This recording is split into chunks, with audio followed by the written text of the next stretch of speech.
ముత్యాల మాటల మూటలు అందిస్తున్నవారు ఎండి రెహమాన్ అలీ, ఫిజికల్ డైరెక్టర్, తిరుమలగిరి. అవేమిటో సావధానంగా విందామా? మనసు ప్రశాంతంగా ఉండాలంటే మనం ఆలోచించే విధానంలో ఉంటుంది. ఎదుటి వ్యక్తిపై ఎలాంటి అంచనాలు పెట్టుకోకపోతే నిరాశలకు తావుండదు. మనసు చంచలమైనది. నచ్చినది జరిగితే సంబరపడుతుంది, నచ్చనిది జరిగితే బాధపడుతుంది.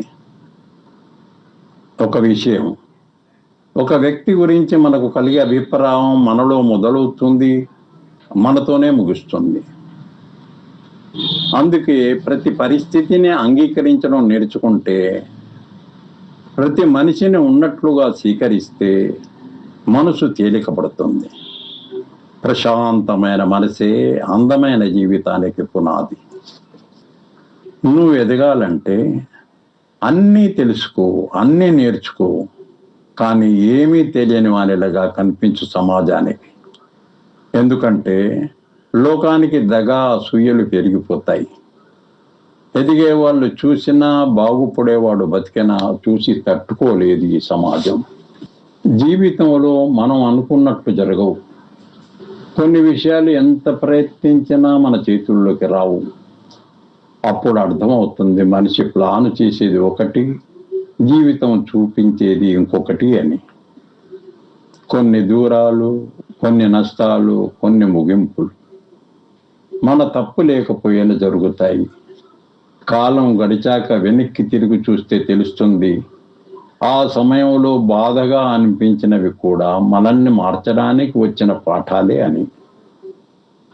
విధిరాత అంటే భయపడాల్సింది కాదు, అది మనం అర్థం చేసుకోవాల్సిన జీవితం.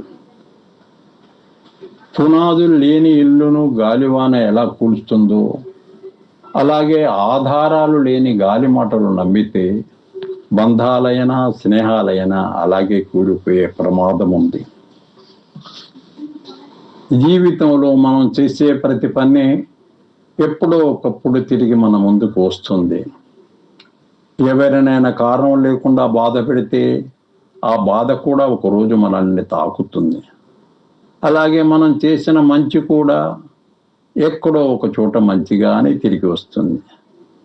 కొన్నిసార్లు వెంటనే ఫలితం కనిపించదు, కానీ కాలం మాత్రం ఏది మర్చిపోదు. మనిషి అందరినీ మోసం చేయగలడు, కానీ తన కర్మ మాత్రం కాదు. అందుకే తెలివిగా ఉండడం కంటే మంచిగా ఉండడం చాలా ముఖ్యం. కర్మ నెమ్మదిగా వస్తుంది, కానీ సరైన సమయానికి వస్తుంది. ప్రపంచంలో వెలగట్టలేని సంపదలు రెండే రెండు. ఒకటి మనశ్శాంతి, రెండు సంతృప్తి. ఈ రెండింటిని సంపాదించుకున్న వాళ్ళు ప్రతి క్షణం అంతులేని ఆనందాన్ని అనుభవిస్తారు.